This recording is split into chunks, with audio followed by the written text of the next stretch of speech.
I didn't know I could feel like this again. For a minute there, I almost forgot what falling in love was like. I've never done anything like this for anyone, and but I hope you like it.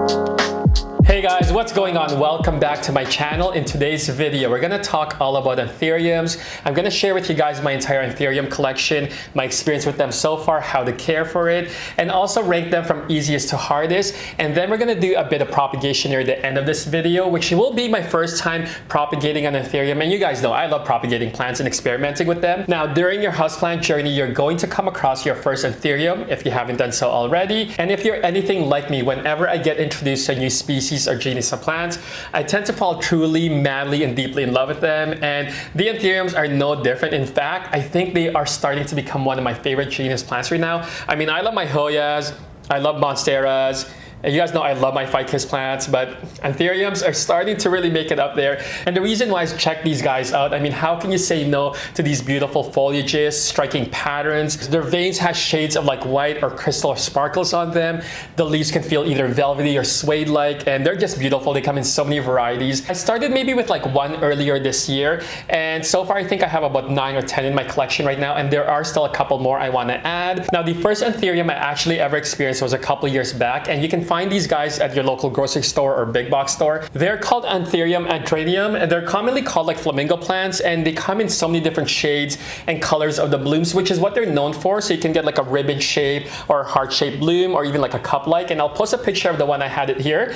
And they're great. They're beautiful, beautiful Anthuriums. Like I said, can easily be found at your local garden center or big box store. And on top of that, they're easy to care for and really affordable. So if you're looking on how to care for an Anthurium before you dive into a little bit more of these fancier ones that are a little bit more expensive, I suggest getting yourself one of those commonly flamingo type of plants, because they're great to learn off from. You'll understand how to care for an Anthurium and also understand kind of the makeup and structure of that plant. Before we dive into my collection, I do just want to share some general basic care guide, because that way you'll have a base, and as I go through each of my Anthurium, I do adjust the care slightly depending on that plant, which is kind of what I've learned, since I started to acquire some of these Anthuriums. So when it comes to lighting, these guys prefer a lot of bright indirect light, filtered light for sure.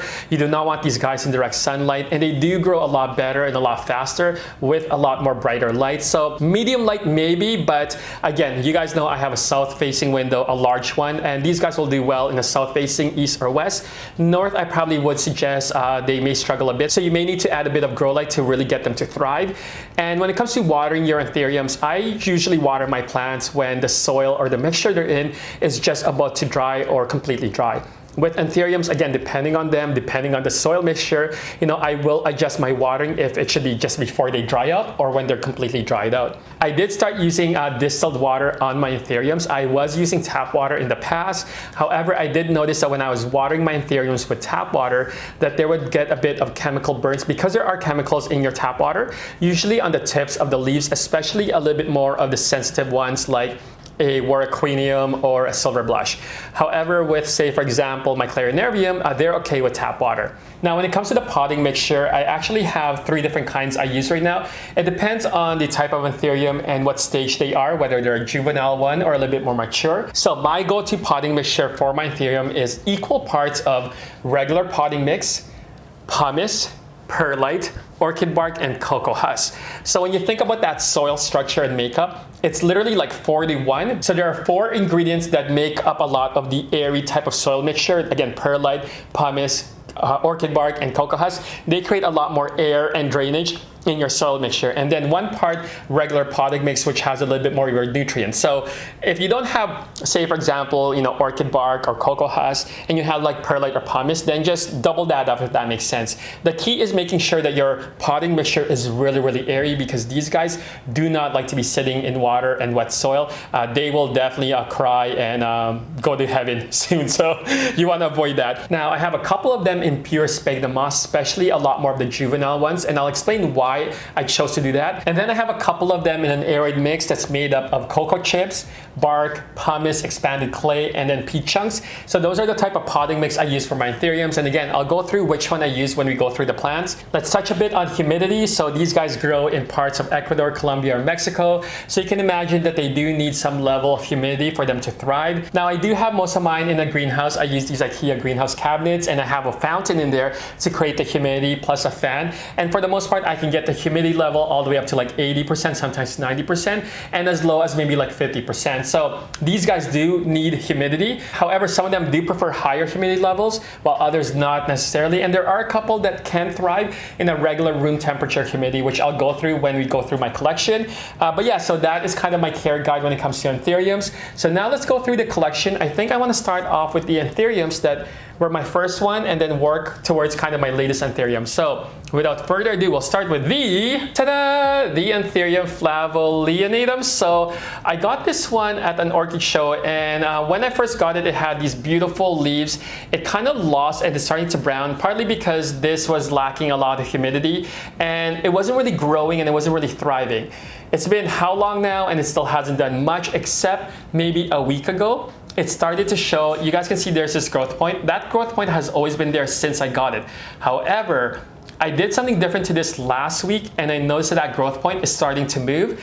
And the only reason why I figured out what I needed to do to get this guy to thrive was I had to go through a few more different types of Anthurium, watch them, see how they grow, what works, what doesn't work, before I was able to diagnose what was wrong with this. So I'm gonna save this guy near the end and explain exactly what I did differently to get this guy to start growing again. So that was my first Anthurium. And the second Anthurium I got came from my little rare houseplant haul video a few months ago with the philodendron melanochrysum that I cried over. But it was the Anthurium CLARINERVIUM. This guy is a beautiful, I love the striking veins on this type of Anthurium and that heart-shaped leaf. The feel of the leaves is a little bit more suede-like than velvety, but very, very beautiful. And this one has bloomed quite a bit for me since I got it, and has given me about 2 new leaves and these 2 baby Anthurium that's starting to shoot out on the side. That's the one we're actually going to propagate later as well. And it's so cool, it's thriving so well. And I actually had this outside the greenhouse when I first got it, and it was doing well. And it continued to do well. It gave me 1 leaf plus a couple blooms. And then obviously now I have this growing in a greenhouse, but this is probably one of the easiest Anthuriums. I think out of all the ones I'm going to show you guys, this would be the easiest Anthurium, and I would definitely recommend this for beginners if you do want to dive into a little bit more of these fancier Anthuriums. But yeah, very, very beautiful plant. And then at the same time I got that, I also got this, the Anthurium CRYSTALLINUM. So this one is a little bit slower grower than my CLARINERVIUM, and slightly a little bit trickier, I found. They're both in the same mixture, which is my go-to potting mixture. So that's the equal parts of potting soil, and then parts of perlite, pumice, bark, and cocoa husk. And so I have both of them in there. But the CLARINERVIUM took off way, way faster than this CRYSTALLINUM. And this is actually a new leaf that you guys see right here. Prior to that, there was this leaf, and then 2 older leaves. They're starting to yellow. One already fell, but this one's about to fall off as well. So I'm happy to at least get this new leaf, but it's such a slow grower, and I'm actually thinking of switching the potting mixture to a more pure sphagnum moss. And I think the reason why I want to do that is because I think the roots on this plant isn't necessarily as developed as, say, the CLARINERVIUM. So I might want to get them a bit more developed, and I think sphagnum moss is a great potting medium to do that, and I'll explain why, because the next plants we're going to go through are planted in pure sphagnum moss. But this is a beautiful plant. Again, striking veins, has those crystal and sparkles on it, so cool, and such a beauty. So those were kind of my first few Anthuriums that I got. And then the next batch of Anthurium I got were a few months after that. It is the dorayaki. I mean, check this plant out. It is so beautiful. We got a new leaf right here, and I love the pattern and the veins on this guy and just the way the leaves are shaped. It is slightly different than an Anthurium like the CLARINERVIUM, where the leaves are, facing you and pointing down. This is more of an upright shape to it, an upright structure. So really, really cool, really different. And I'm thinking this is a hybrid of, say, a CRYSTALLINUM and maybe a CLARINERVIUM. I don't know.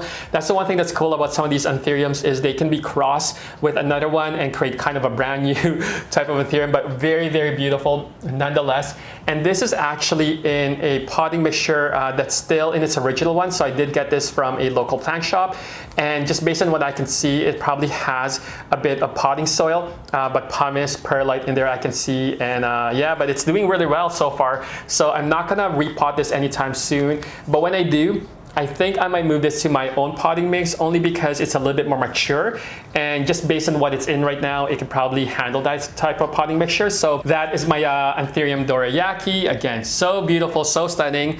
And then at the same time I got that, I also got, I think this is actually my favorite Anthurium out of all of them. It is the, ta-da, the Forgetii.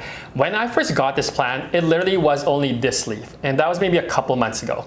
Since then, it gave me these two beautiful leaves. This is one that's already like hardened, and this one is just starting to harden now. Still has room to grow. It might be bigger than this one, and it just grew so well, and it thrives amazingly. Again, these are all in my greenhouse right now, and they also get a lot of that bright indirect light. But this one is planted in pure sphagnum moss, and it's amazing how well this is thriving in that type of potting mixture. And I think part of the reason, and my guess to it, just based on what my experience so far with sphagnum moss, is the roots are really starting to thrive and develop. Because the only way your plants are gonna grow up here is if your roots are growing and they're healthy, right? So, but it's cool to watch this guy thrive. Came from one leaf, one freaking leaf, and then now it has two.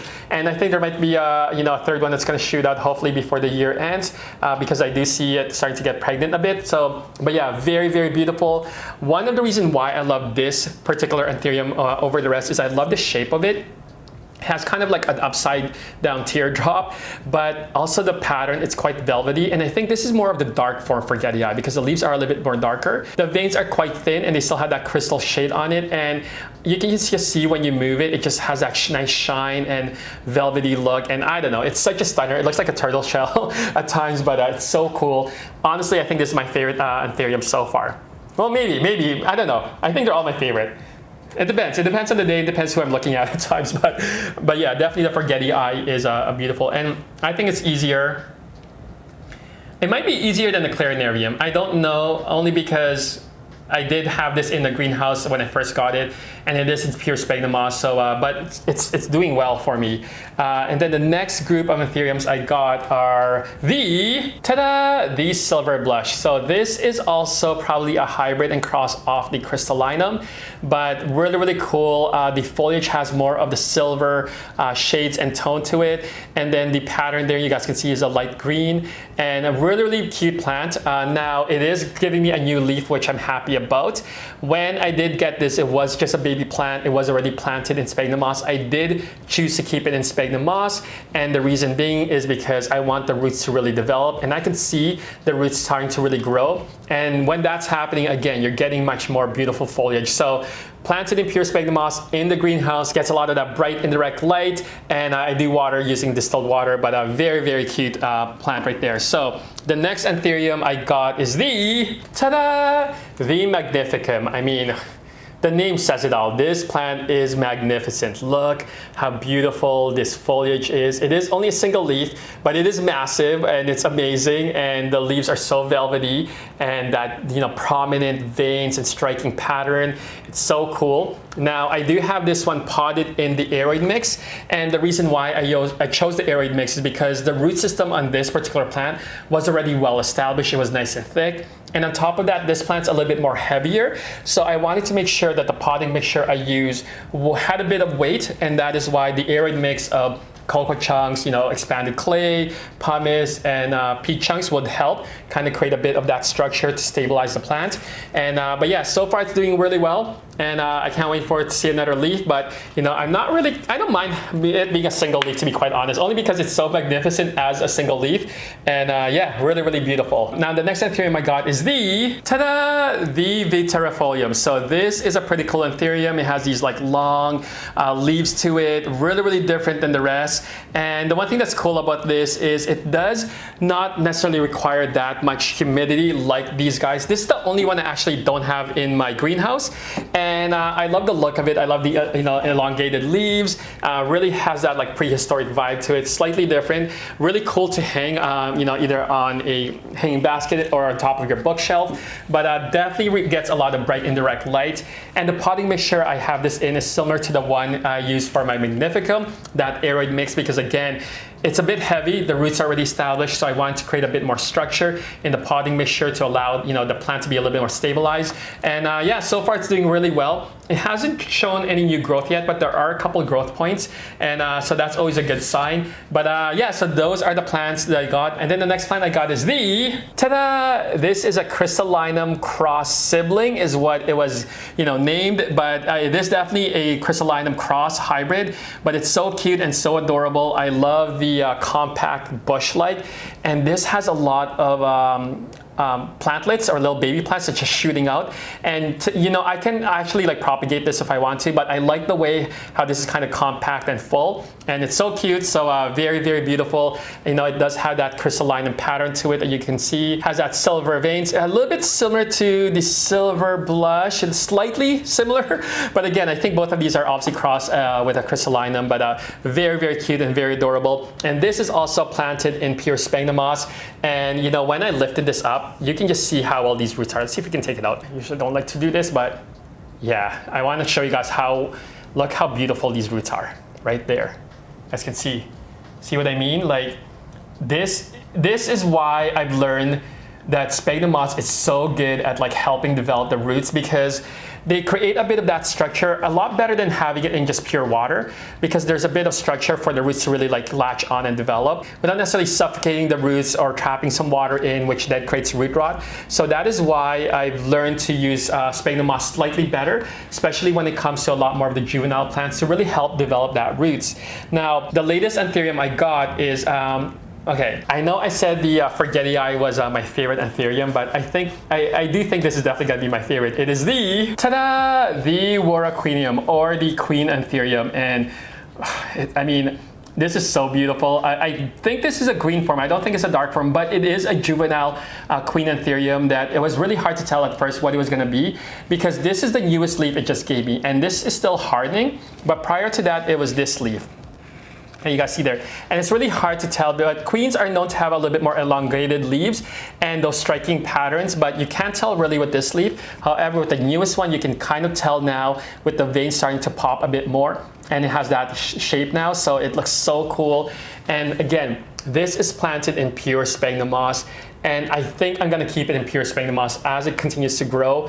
And this is one of the trickier ones, because they do require a lot more higher humidity levels than I would say most of these Anthuriums I show you guys. Now, it is recommended to have this at like 70% or higher, and I do have all of them in the greenhouse. So again, they're all thriving. They are getting their humidity, they are getting their lighting, and obviously I'm watering now with my distilled water. I mean, it's such a beautiful plant, and I can't wait. I really can't wait to watch this, give me a couple more leaves and then get bigger. And these leaves can technically get into like, huge territory. So I'm excited to definitely see this one thrive. And all of these guys, because they're all beautiful. And I mean, like I said, depending on the day, they're all my favorites. But yeah, so that's my entire Anthurium collection. Now, I want to go back to this Flavolianidum that I spoke about when I first got it. So after understanding a bit more of the Anthurium structure, the potting mixture, which ones does well, which one doesn't, I decided to actually repot this guy. This was planted in my go-to potting mixture, which was potting soil, perlite, pumice, cocoa husk, and then orchid bark. But here, I'm gonna take this out. It literally was just this stem when I first got it, And another piece, I actually just recently cut this guy. But this, you guys can see there's really no roots developing on this. It just was like this stump and it was really dry. And then I began to realize, you know what, this needs to develop roots. You guys saw that when I pulled that, CRYSTALLINUM sibling, how well those roots were developed. This is what I need to happen to this guy. So we need to develop the roots. So what I decided to do is remove it from the potting mixture I had it in and then plant it in pure sphagnum moss. And since I did that, this growth point started to split and it started to move. And I was like, okay, now I know what needs to be done. So we're going to grow the roots and develop it a bit more. I'm just gonna place this guy back in here. And yeah, so that's definitely what I learned when it comes to Anthuriums is they do prefer definitely a lot more area and drainage type of potting mixture, but I think I like the sphagnum moss. I really do think they do better in sphagnum moss. Now, not to say that my CLARINERVIUM in my regular go-to potting mix is doing really, really well. And the MAGNIFICUM in this arid mix is still, standing up. So I can't say that that's not working, but I'm finding that the sphagnum moss, I find that the growth is faster, only because probably the roots are developing quite quickly. And yeah, because like I said, you can't have beautiful, foliages if you don't have strong, beautiful roots with your plants. So that is definitely one thing I learned when it comes to my Anthuriums. Now, let's go and try and propagate and take out this little plantlets that's coming out of this Anthurium CLARINERVIUM. And I'm gonna move these guys around and then shift the camera a bit so that way we can get a closer look and how we're gonna do this. So let's go. All right, guys, so we're now ready to propagate our Anthurium CLARINERVIUM, and you guys can see right here there's these two baby leaves that is shot out there. That's actually not part of the main stem. It's actually a plantlet or a shoot out off to the side, and you guys can see there's a bit of baby roots with it, so we definitely want to cut below that just to make sure that when we are propagating that there's a bit of roots with it, so that way we can continue to develop and grow it. But I normally have sphagnum moss around the crown to kind of help grow and develop these aerial roots, and I just took that off right now, and you guys can see that these roots are really healthy, and they're even latching between a lot of these orchid bark and cocoa husk. But I'm going to dig just a little bit deeper so that way we can expose that little plantlet, and then we're going to cut this guy. So let me just get this guy ready just a bit. I'm actually going to go around so that way you guys can see right here. So this is the little baby plant that we want to obviously remove, and you guys can see that it's growing off to the side, and we definitely want to make sure that when we do cut this, I want to see, oh wow, there is a big root right there. Okay, maybe we should, oh okay, you know what, maybe we should grab this root with it. I don't know if that's part of the main stem or the baby one. No, it is part of the main stem. The baby one shot off there. I don't know if you guys can see. See that baby right here? There's a baby root right there, and there's a baby root right there. So what we're gonna do is we're gonna cut just below right there, but it's attached to this main root, which is obviously part of the mother plant. So let's go ahead and cut this. This is actually the first time I'm ever propagating a Anthurium. You want to make sure your scissors are clean, so I did disinfect this with alcohol. I'm just gonna cut right there. Okay, we got ourselves a baby Anthurium. All right, so we got this, and you guys can see there's two baby roots with it, and the main root on the mother plant is still intact. So I'm just gonna pot this guy back up. I think I might need to top it with a bit more of my potting mix because the roots here are getting kind of out of hand. Ta-da! All right, guys, so here is our little baby Anthurium CLARINERVIUM. And I spoke about earlier how the pure sphagnum moss allows to help really develop that roots. So that is what I'm gonna use to help propagate this rather than putting this in straight water, only because I don't know if it's gonna do well in water, to be quite honest. But because of the experience I've had with pure sphagnum moss, I'm definitely going to use that as my potting medium. So I got this little pot here, and I put some wet sphagnum moss in there, and then I'm just going to plant that guy in there, and then just top it up. Make sure that those aerial roots are topped off with the sphagnum moss, and then this guy's gonna go in the greenhouse, so that will help create the moisture. And but yeah, this is exciting.